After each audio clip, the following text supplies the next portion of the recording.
The majority of the material in those videos is explicit content that was downloaded from the internet, including child sexual abuse material. That's why it will never be made public.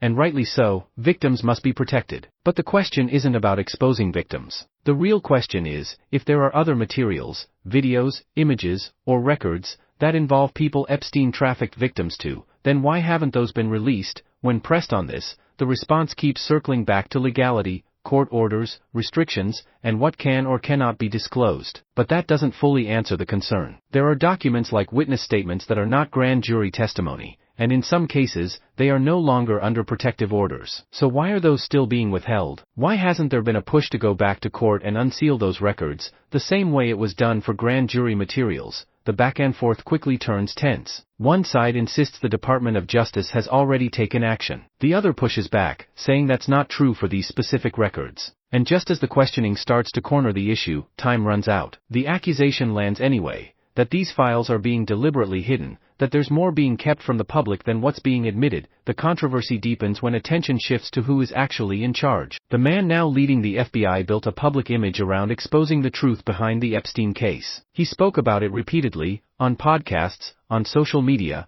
and in political circles, positioning himself as someone who would finally bring transparency. Yet now, sitting before Congress, he's being asked direct questions and struggling to provide direct answers. When Congressman Dan Goldman poses a simple, straightforward question, whether Donald Trump appears anywhere in the Epstein files, the response is hesitation. Not a denial, not a confirmation, but a request to repeat the question. It creates the impression of someone buying time rather than responding clearly. Eventually, the answer shifts toward a general statement that any mention of Trump, along with others, has already been released within the limits of what the law allows.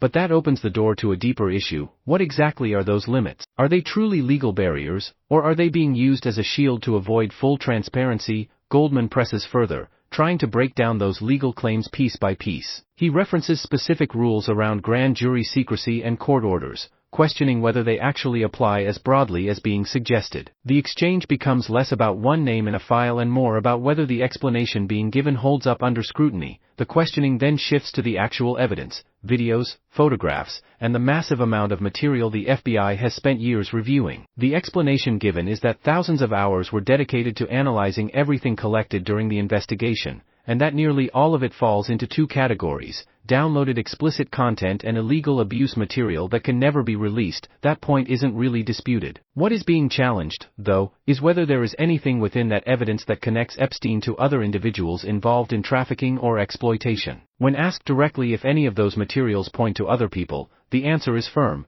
to the best of his knowledge, they do not. That response raises even more questions. If all of this material was thoroughly examined over a decade, how is it possible that nothing of significance tied to other individuals exists? The discussion then moves to another category entirely: witness interviews, commonly referred to as FBI 302s. These are not grand jury materials, and they are not automatically sealed in the same way. So again, the question is simple: why aren't those being released, even in redacted form, to protect victims? The answer returns to the same point: legal limitations, protective orders, and restrictions imposed by the courts. But the pushback is immediate. If those protections no longer apply in certain cases, then what is actually preventing their release? The exchange becomes sharper, with both sides talking past each other. One insists everything that can legally be disclosed is being disclosed. The other demands a clear explanation of what specifically cannot be released and why. And once again, just as the pressure builds toward a direct answer, the clock runs out before any real resolution is reached. The tension doesn't end with the hearing. It spills into a much larger narrative about accountability and credibility. The same person who once built his reputation on promising transparency around the Epstein case is now the one defending why so much remains hidden. That contradiction is what's driving the outrage. Critics point out that despite years of investigation,